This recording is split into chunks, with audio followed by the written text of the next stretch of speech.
Singapore's Prime Minister Lee Hsien Loong has testified in court that even though public agencies have debunked an article as fake news, it's still not the same as vindication in court.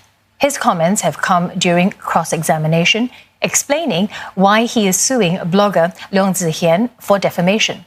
The hearing comes 2 years after Mr. Leong shared an article on Facebook which alleged the Prime Minister had helped launder funds from One Malaysia Development Berhad or 1MDB.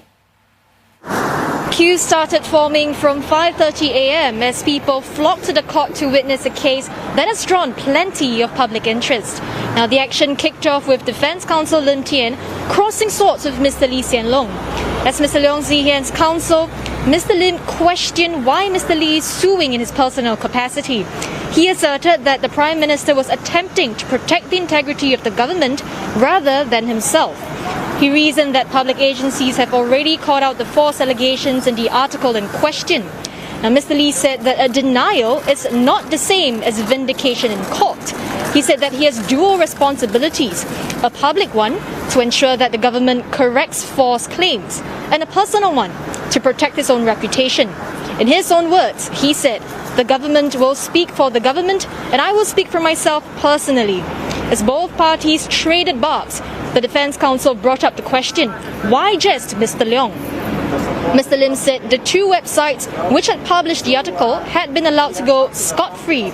To that, Mr. Lee explained that the websites are beyond reach as they are based overseas. Mr. Lim also said there were thousands of others who shared the article and argued that the defendant is not a commercial publisher. Mr. Lee's reply in his own words was, he may or may not be a commercial publisher, but he puts himself down as a major website of Singapore issues. There was also an accusation by the defence that Mr. Lee had picked on Mr. Leong because he was a staunch government critic. Mr. Lee refuted this, even though he said Mr. Leong has been a thorn in the side in a small way for a very long time. Mr. Lee later stressed that every accusation that has not been rebutted will inflict a little bit more damage to his reputation.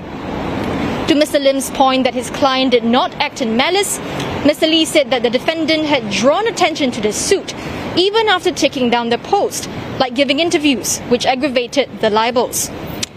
After about 5 hours of cross-examination, during which the judge had to intervene several times to call for clarity, Mr. Lee stood down. The hearing resumes on Wednesday with a social media expert taking the stand.